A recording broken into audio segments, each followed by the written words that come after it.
এরপরে 14-5 নম্বর প্রশ্নটি হচ্ছে, এরূপ বৃত্তের সমীকরণ নির্ণয় করো যা এক্স অক্ষকে স্পর্শ করে 1 বিন্দু দিয়ে যায় এবং যার কেন্দ্র প্রথম চতুর্ভাগে এক্স প্লাস ওয়াই ইকুয়াল 3 রেখার উপর অবস্থিত। অর্থাৎ বৃত্তটি এক্স অক্ষকে স্পর্শ করে এবং 1, 1 বিন্দু দিয়ে যায় এবং যার কেন্দ্র প্রথম চতুর্ভাগে এক্স প্লাস ওয়াই ইকুয়াল 3 রেখার উপর অবস্থিত। তাহলে প্রথমে আমরা বৃত্তটির সমীকরণ ধরে নেই। মনে করি বৃত্তটির সমীকরণ x square plus y square plus 2g(x) plus 2y plus C equal 0। এটা 1 নম্বর ইকুয়েশন দিলাম। এই বৃত্তটির কেন্দ্র কি? এই বৃত্তটির কেন্দ্র হচ্ছে -g, -f। বৃত্তটির কেন্দ্র হচ্ছে -g, -f।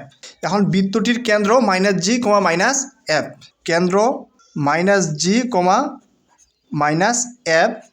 প্রশ্নটিতে বলা আছে যার কেন্দ্র প্রথম চতুর্ভাগে এক্স প্লাস ওয়াই ইকুয়াল 3 রেখার উপর অবস্থিত। যে কেন্দ্র -g, -f, x plus y equal 3 রেখার উপর অবস্থিত। অর্থাৎ -g, -f এই কেন্দ্রটি এই সরল রেখাটির উপর কী করতে হবে? স্থাপন করতে হবে। অর্থাৎ এক্সের জায়গায় কত? -g প্লাস ওয়াইয়ের জায়গায় কত?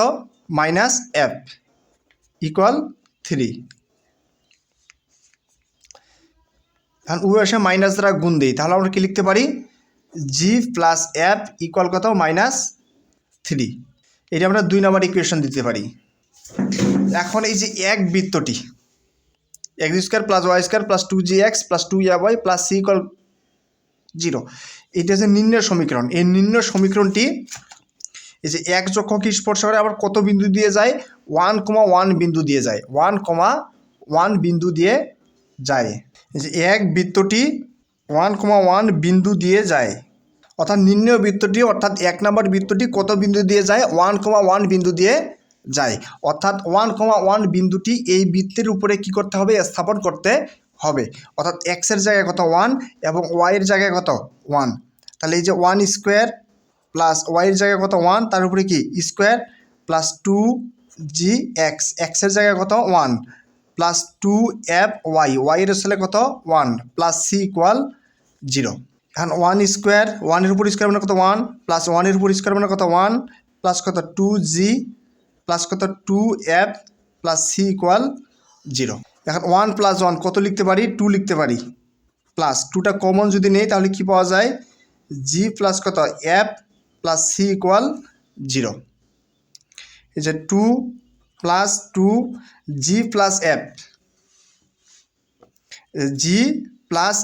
জি প্লাস এফের পরিবর্তে কত লিখতে পারি? g প্লাস এফের পরিবর্তে -3 লিখতে পারি। g প্লাস এফের পরিবর্তে কত? -3 প্লাস সি ইকুয়াল কত? 0। অর্থাৎ এটি কয় নম্বর ইকুয়েশন ছিল? 2 নম্বর ইকুয়েশন। অর্থাৎ 2 থেকে পাই। এখন 2 প্লাস 1 নিচে কত? -3 দুগুণে কত? 6 প্লাস সি ইকুয়াল 0। এখন 2 - 6 কত লেখা যায়? -4 প্লাস সি ইকুয়াল 0। অতএব সি ইকুয়াল কত লেখা যাবে? -4, এদিকে আসলে কী হবে? +4। আরেকটি শর্ত ছিল, সেই শর্তটি হচ্ছে এরূপ বৃত্তের সমীকরণ নির্ণয় করো যা এক্স অক্ষকে স্পর্শ করে। কাকে স্পর্শ করে? এক্স অক্ষকে স্পর্শ করে। এই যে নির্ণয় সমীকরণটি মানে 1 নম্বর সমীকরণটি কাকে স্পর্শ করে? এক্স অক্ষকে স্পর্শ করে। যেহেতু এই যে এক বৃত্তটি এক্স অক্ষকে স্পর্শ করে, সুতরাং আমরা লিখতে পারি g² equal c. X square plus y square plus 2gx plus 2y plus C equal 0। বৃত্তটি যদি এক্স অক্ষকে স্পর্শ করে তাহলে লেখা যাবে g² ইকুয়াল সি। আবার বৃত্তটি যদি ওয়াই অক্ষকে স্পর্শ করে, কাকে স্পর্শ করে? ওয়াই অক্ষকে স্পর্শ করে, তাহলে লেখা যাবে ab² ইকুয়াল সি। অর্থাৎ এক্স অক্ষকে স্পর্শ করলে g² ইকুয়াল সি এবং ওয়াই অক্ষকে স্পর্শ করলে ab² ইকুয়াল সি। যেহেতু আমাদের নির্ণয় বৃত্তটি এক চক্ষকে স্পর্শ করে, সুতরাং আমরা লিখতে পারি জি স্কোয়ার ইকুয়াল সি। আমাদের কাজ হবে জি, এফ এবং সি এর মান নির্ণয় করা। এখন যদি আমরা সি এর মান 4 এখানে বসাই দেই, তাহলে কিসের মান পাওয়া যাবে? জি এর মান পাওয়া যাবে। তাহলে G square equal C. C এর মান কত? সি এর মান হচ্ছে 4। তাহলে জি স্কোয়ার স্কোয়ার যদি ওই দিক যায় তাহলে কী হবে? প্লাস মাইনাস রুট ওভার কত? 2। তাহলে লেখা যাবে জি ইকুয়াল প্লাস মাইনাস 2। এখন এইখানে জি এর মান কি প্লাস নিব নাকি মাইনাস নিব? এর জন্য প্রশ্নটিতে আমাদের একটি শর্ত দেওয়া আছে। শর্তটি হচ্ছে, প্রশ্নে বলা আছে বৃত্তটির কেন্দ্র প্রথম চতুর্ভাগে অবস্থিত। কোথায় অবস্থিত? প্রথম চতুর্ভাগে। এই যে এটি হচ্ছে কি চতুর্ভাগ? প্রথম চতুর্ভাগ। এখন প্রথম চতুর্ভাগে এক্স স্থানাঙ্ক বা ভুজ প্লাস, আবার ওয়াই স্থানাঙ্ক বা কোটি সেটিও কি প্লাস, অর্থাৎ প্লাস প্লাস। সুতরাং আমাদের কেন্দ্রের স্থানাঙ্ক কি হইতে হবে, বা কেন্দ্রটি কি হইতে হবে? দুইটাই প্লাস, অর্থাৎ এক্স স্থানাঙ্ক হইতে হবে প্লাস, আবার ওয়াই স্থানাঙ্কও কি হইতে হবে? প্লাস হইতে হবে। কী কারণে? কারণ প্রথম চতুর্ভাগে, আর প্রথম চতুর্ভাগে এক্স স্থানাঙ্কও প্লাস, আবার ওয়াই স্থানাঙ্কও প্লাস। এখন যদি আমরা জি এর মান যদি 2 নেই, কি নেই? প্লাস 2 নেই। জি এর মান যদি কি নেই? প্লাস 2, তাহলে আমাদের কেন্দ্র কি? এই বৃত্তের কেন্দ্র হচ্ছে মাইনাস জি কমা মাইনাস এফ। তাহলে কেন্দ্রের এক্স স্থানাঙ্ক কি হবে? কেন্দ্রের এক্স স্থানাঙ্ক হবে, জি এর মান কত নিছি? 2 নিছি। জি এর মান কত? 2। এখন যদি জি এর মান এখানে বসা যায় তাহলে কি হবে? মাইনাস 2, অর্থাৎ এক্স স্থানাঙ্ক হচ্ছে কি? মাইনাস 2। কিন্তু আমাদের এক্স স্থানাঙ্ক কি হইতে হবে? অবশ্যই প্লাস হইতে হবে। অবশ্যই কি হইতে হবে? প্লাস হইতে হবে। কিন্তু যদি আমরা জি এর মান মাইনাস 2 নেই, কি নেই? মাইনাস 2।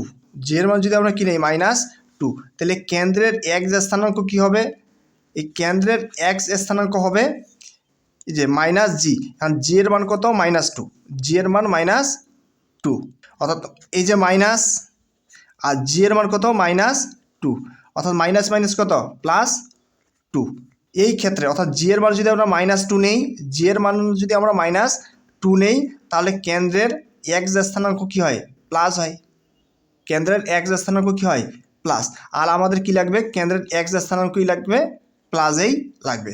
সুতরাং আমরা এখানে জি এর মান কত নিব? মাইনাস 2। জি এর মান কত নিব? মাইনাস 2।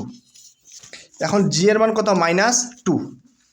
এই মানটি যদি আমরা 3 নং ইকুয়েশনে বসাই, জি এর মান মাইনাস 2, জি এর মান মাইনাস 2, এই মানটি যদি আমরা 2 নং ইকুয়েশনে বসাই তাহলে কিসের মান পাওয়া যাবে? এফ এর মান পাওয়া যাবে।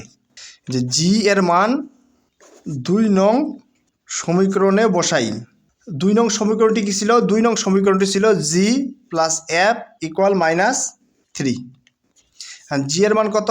জি এর মান হচ্ছে মাইনাস 2 প্লাস এফ ইকুয়াল কত? মাইনাস 3। এখন এফ ইকুয়াল যে মাইনাস 3, এটা মাইনাস 2, এদিকে আসলে কী হবে? প্লাস 2। অর্থাৎ এফ ইকুয়াল কী হবে? এফ ইকুয়াল হবে মাইনাস 1, অর্থাৎ এফ এর মান কত? মাইনাস 1। এফ এর মান মাইনাস 1। আমরা যদি কেন্দ্রে বসাই, এই যে মাইনাস এফ আর এফ এর মান কত? মাইনাস 1। তাহলে যদি এখানে মাইনাস 1 বসানো যায় তাহলে মাইনাস মাইনাস প্লাস 1, অর্থাৎ কেন্দ্রের স্থানাঙ্ক কত? 1 2। কেন্দ্রের স্থানাঙ্ক 1 2 দুটাই প্লাস। যেটি কোন চতুর্ভাগে অবস্থিত? যেটি প্রথম চতুর্ভাগে অবস্থিত। প্রথম চতুর্ভাগে এক্স স্থানাঙ্ক প্লাস, আবার ওয়াই স্থানাঙ্ক প্লাস। এই যে এক্স স্থানাঙ্ক প্লাস, আবার কি? ওয়াই স্থানাঙ্ক প্লাস। আমরা 3টি মানেই পেলাম। কি কি? জি এর মান, এফ এর মান এবং সি এর মান। এই 3টি মান আমরা কোথায় বসাবো? নিম্ন সমীকরণে বসাবো। জি, এফ ও সি এর মান 1 নং সমীকরণে বসাই। জি এর মান হচ্ছে মাইনাস 2, এফ এর মান হচ্ছে মাইনাস 1 এবং সি এর মান 4। তাহলে x square plus y square plus 2, g এর মান কত? জি এর মান হচ্ছে minus 2 x plus 2 f, f এর মান কত? Minus 1 y plus c, c এর মান কত? 4 প্লাস 4 ইকুয়াল কত? 0। অর্থাৎ আমরা লিখতে পারি x square plus y square plus মানে যে মাইনাস 4x প্লাস মানে যে মাইনাস কত? 2y plus 4 equal 0। এটি হচ্ছে নিম্ন বৃত্তটির সমীকরণ।